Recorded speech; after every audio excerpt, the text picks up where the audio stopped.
Pam Washington here from Build My Cleaning Business. Today I have part 3 in a 3-part series for you on why didn't I close the new account. In particular, most of this conversation is going to be around closing commercial cleaning accounts, but not exclusively. So this can be used whether you're selling residential or commercial, but this is all sort of part of improving and enhancing your sales skills. So there are 2 main points that we're going to talk about in today's video. The first one is it's very important that you make sure that you clearly understood what were the motivation and values of your prospect. So people will have, especially in a corporate arena, they will have some official reasons why they are soliciting bids. But sometimes underneath that, there's what I call the subplot. There may be other, maybe even unconscious drivers that are driving this person's behavior and decision making. And so what you want to think about is what are the buying reasons that your prospect has.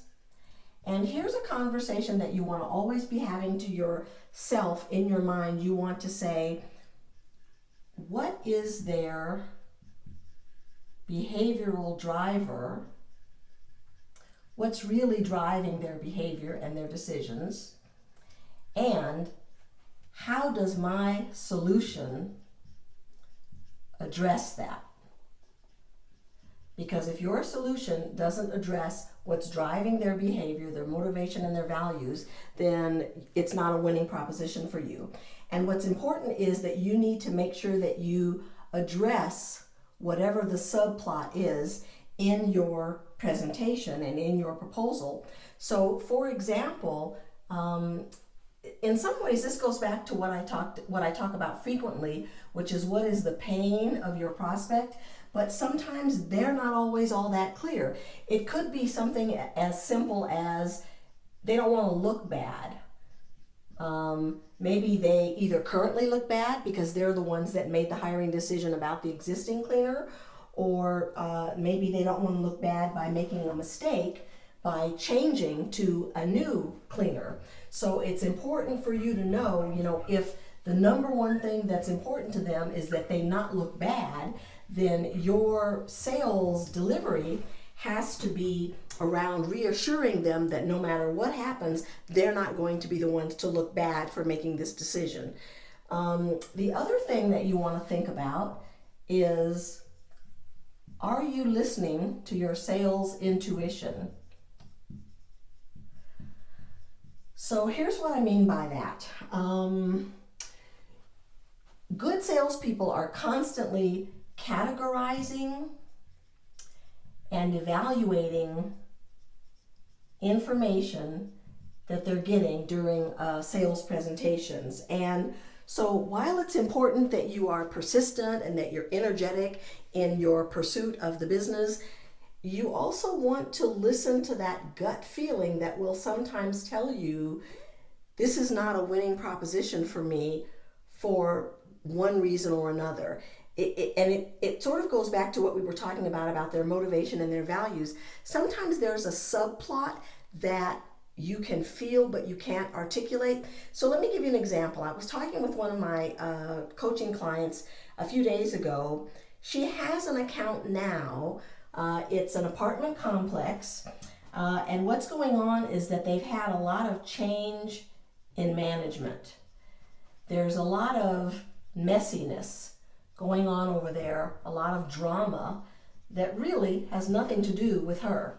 And so, the property manager has one set of goals, but the maintenance manager has another set of goals, and they are in conflict, and she's sort of caught in the middle. And so the property manager has said to her, I'd like you to submit a new proposal to me.